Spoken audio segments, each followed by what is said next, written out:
This is my first conference to the Black Enterprise, and I was just really impressed to seeing the young male African American males to be involved and who has the niche now and also who have the background for the different areas in the fields. And I'm particularly looking at going into management, also looking at Afro-American brothers going into the other technical high-skill fields. And I was just really impressed with that, and being able to pull them together has been a tremendous thing, and I give the Black Enterprise credit for that. I'm in this conference as a search to look for interested group of African American people to help the Nigerian people change the subsistence farming of agriculture, and we are looking for Black American experts in agriculture and engineers that will be able to contribute to our program in Nigeria, so that the people will change the farming method, which is subsistence, to a more commercial-based agriculture, so that they will be able to be self-sufficient in food production. So I'm in this conference as a search to look for interested group of African American people who will definitely will support this program and help to change the farming system in Nigeria. We have acquired 4,000 hectares of land, and what we want to do is to build a center to train the farmers so that they will change from this subsistence farming into a new modern mechanized farming. Overseeing Black Enterprise seminars is Ms. Carolyn Harper, Director of Business Programs for Black Enterprise Magazine. She was very pleased with Chicago and the turnout for this Black Enterprise seminar, for which she is responsible for putting on. Well, we had a great time in Chicago, but more importantly, I think that the attendance that was demonstrated here today and in previous conferences says that there's a need for education of how to start your own business, and that there are more and more Black people looking into going into entrepreneurship, and to the degree that the magazine can help them by hosting these types of conferences which supplement the contents of our magazine. I think we'll continue. We had over 500 people in attendance. We had numerous countries represented, including South Africa, the Netherlands. We had 18 people come down from Canada. We had people from Germany, as well as Barbados, Jamaica, and the other Caribbean islands. Tradition is something that is passed on from generation to generation. Earl Graves Jr., the next generation, was on hand to introduce his father, Earl Graves Sr. Also on hand, Al Johnson, a member of the older generation, was on hand for Black Enterprise Seminar to pass on tips for those who follow him. Johnson Publishing is listed among the very top of the companies recognized by Black Enterprise Magazine on our annual list of the 100s. What words can adequately describe John Johnson? Brilliant, inspired, determined, dedicated, conscientious, bold, talented, leader, role model, humanitarian. Somehow none of these words, uttered at occasions like this, do justice to a man like John Johnson. A friend to those in need of civil and social justice and all the essential services necessary for our citizens to attain basic human dignity and self-esteem. Throughout his business career, John Johnson has dedicated his energies towards promoting positive values and inspiring young African Americans to meet life's challenges. His example will always serve as an inspiration to those of us in the corporate arena who have learned that while keeping an eye on the bottom line is critical, we must also remember to reach back and reach out to our communities and those less fortunate. John Johnson.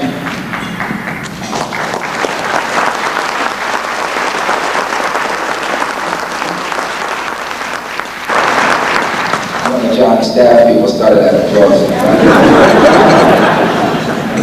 John Johnson also reinforces for us and demonstrates daily the value of a strong African American family to a thriving business. You gotta excuse me 1 second, I forgot something. I said family and click right in. I've got some other family members and I want to be able to get home tonight and tomorrow. And how I did that, I really meant to do it. Stand by, I meant everything I said. Let me just do that. As long as his magnificent story continues to be unfolded, Black Enterprise Magazine will be there to record it. And now let me ask all of you to rise to your feet and join my good friend and incomparable John H. Johnson.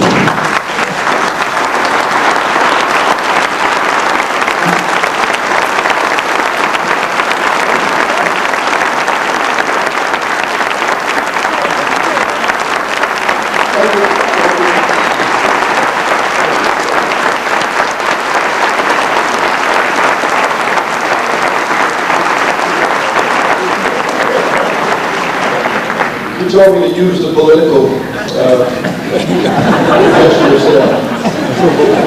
I'm delighted to be here. I was very pleased when Earl asked me to be here. As he said, we've been friends a long time, and I would indeed say the same things about him he has said about me. And he's covered the area, and I'm delighted that all of you are here as a testament to the fact that what he carved out was needed. And I think that's what you have to say about any business. It must be needed. Now, Earl asked, well, what do you call it? Now, I've had a lot of honors in my life. I consider myself a salesman. Nothing happens until somebody makes a sale. You can write all the business plans in the world. You can listen to all the seminars. You can listen to all the tapes. I hear people listening to all these tapes where they say, take control of your life. You get out there and do something. At my office, my job is to do what other people can't do. I don't think I deserve to be the head of the company unless I can do what they can't do. And it's usually solving some problem involving salesmanship. It's not always selling a product. Sometimes it's selling employees on getting along together. It's selling a good employee who will never leave you. It's selling people on coming to work for us if we really want them to come to work for us. And sometimes it's selling them on leaving without causing us any problems. So all these cases, salesmanship is important. And you know, as I talk to some of the young people and older people about going into business, you know, I'm just kind of shocked that nobody takes the time to understand whatever it is they want to go into. So although I've said it in my book, and I have said it over and over again, nobody's interested in helping you become established. People want to know, what can you do for them? I said, somebody told me about you. They told me that you were well respected in your community, that you like to keep abreast of current events, and they said that you were the kind of person who would be interested in subscribing to a new magazine I'm bringing out called Entrepreneurial Digest. Now I've already perked their interest. They want to know who told that guy. These people, so I said, you have to put time elements in things. I said, because of this recommendation, we are offering you a special, shorter subscription rates. Everybody uses that now. Even Black Enterprise, they can't spend the money that came in. I had to come out the next issue. I didn't get a bank loan for 20 long years. So I had to be careful about money. So I'm also very disgruntled and tired of hearing people saying, I can't go in business because I can't get no financing. But damn it, I didn't get any financing. And this was 50 years ago. There are all kinds of ways to get financing. As I said before, in the old days, the insurance companies simply went to people in the community that they knew had money. And they got them to invest. But you can't get people to invest unless you got a good idea. And there's nothing wrong with getting started small. You know, I get so tired of listening to people who say, well, you know, I want to put this deal together and we're going to have a syndicate. We're going to come together and put up a chain of supermarkets. You know, you could start with one little grocery store. People often ask me, if you were starting again, what would you do? I would go into some kind of service business. We drove 30 miles, 60 miles, what am I saying? 60 miles to eat catfish. Now, it didn't appeal to me at first. I could have fried some catfish myself.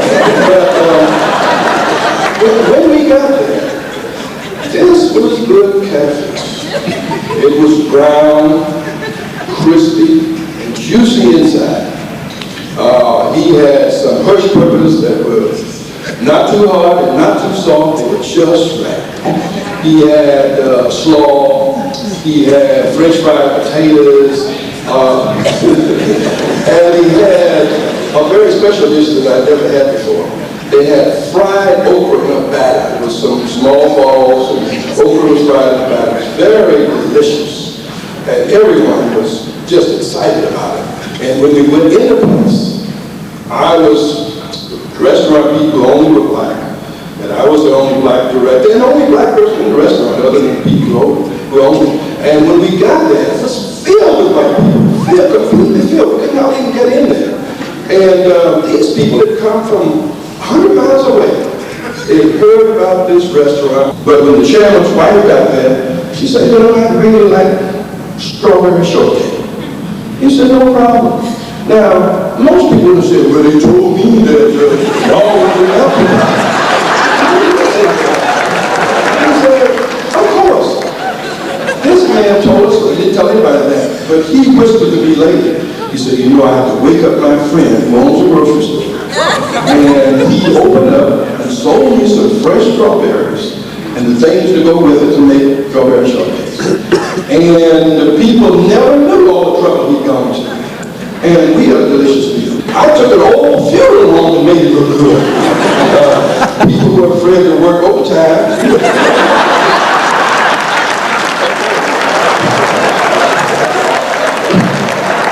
But the building was good. But I do think, you know, that there's a lot of things. I believe Aristotle Onassis was the one who said that the first thing a young person needs to get is a good address. You need a good address if you get one. But I didn't always have one. I was always striving to have one, but I didn't always have one. John Johnson may have not had a good address to start his company, but he had the right attitude and foresight to make his company a success to get the right address. Earl Graves, a part of the next generation of publishers, feels that the future is bright for African American businesses here in the U.S. and overseas. He summarizes the BE seminar and gives his projection for the future of black businesses. I think that the black business community fared well in the recession, which I think is behind us now. I think we pretty well have come out of it. I think with the new administration and the turnaround we're seeing in the economy, we can be optimistic that there is going to be a turnaround. But we did well because we had already gotten ahead of the curve, if you will, in terms of getting ready for the recession. I think the black business stays in a mode most of the time that says, we've got problems, so let's tighten our belt. And so when you're doing that all of the time, you're ready when things are not good. And when things start back, if you don't start doing frivolous things, I think that that's going to bode well for you in terms of how well your business is going to go. Black business in itself did very well last year, 1992. And so I think we have all kinds of reasons to be optimistic as we look towards the future in 93 and 94 and in this new administration. We have said in Black Enterprise Magazine over the years that there are all kinds of opportunities in third world countries, whether you're talking about Africa, you're talking about the Caribbean, and now I happen to think just given the sophistication of the business we're in, there's no reason why we shouldn't be looking at Eastern Europe and now that the Iron Curtain is down, many other areas. And so I think that when you start talking about the synergies and the opportunities that are there, you just have to have a good product or a good service, and the world's going to knock at your door, and you can have proven to the world that you have in fact built a better mousetrap. Well, I think one of the obvious advantages, if you're looking at this conference, is just the role models that are out there today. If you look at the number of young people who are in business school and schools of finance and so forth, the reason they are is because there's a John Johnson, hopefully because there's an Earl Graves, there's an Al Johnson, there's the late Reginald Lewis. I mean, when we can talk about $9 billion worth of business among 200 companies, and 20 years ago those companies were doing $473 million, there has been some enormous progress. And so I think that what is encouraging is the enormous number of mentors and enormous number of role models who are out there. One group can say to you, here's how you can get there. Another group can say, let me show you because I've done it. And I think that clearly is making a difference. I mean, I think that's why we have 500 people at the conference and have had the kind of success we've had in doing conferences like this. I think Chicago is a great city to come to. I think that it was a reason that people were up. The weather was obviously good. And when you're in an environment, there's an energy that goes on and happens when you're in an environment with 500 other black people who are looking at themselves and saying, I want to make it, I want to be that person, I want to carve out a niche for myself, and I see the opportunity. And there are people there who are telling them how they can do it, and a person sitting next to them who they can possibly do a deal with or do some business with. That's an environment that couldn't have existed 20 years ago, and I think it's something we can be very positive about in terms of what it is that I think the future holds as far as black business in this country is concerned. From the Black Enterprise Seminar in Chicago, for Your Time Communications, this is L.S. Mugabe.